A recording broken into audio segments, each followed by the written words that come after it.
ఒక పెద్ద business men రోజూ తన ఆఫీస్కి వెళ్ళేటప్పుడు గేటు దగ్గర ఉన్న వాచ్మెన్కి నవ్వుతూ గుడ్ మార్నింగ్ చెప్పి వెళ్ళేవాడు.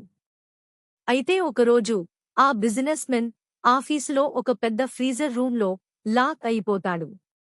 అది సౌండ్ ప్రూఫ్ రూమ్, లోపల గడ్డకట్టే చలి. ఎంత అరిచినా ఎవరికీ వినిపించదు.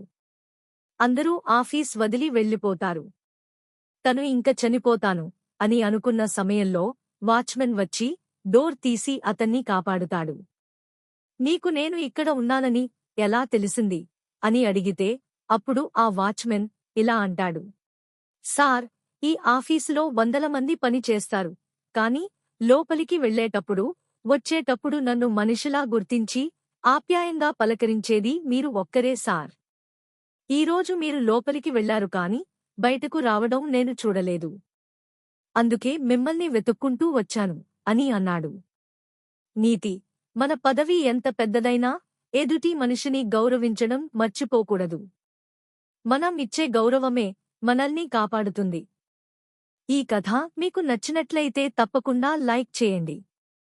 మరిన్ని ఆసక్తికరమైన నీతి కథల కోసం మా ఛానల్ని ఇప్పుడే సబ్స్క్రైబ్ చేసుకోండి.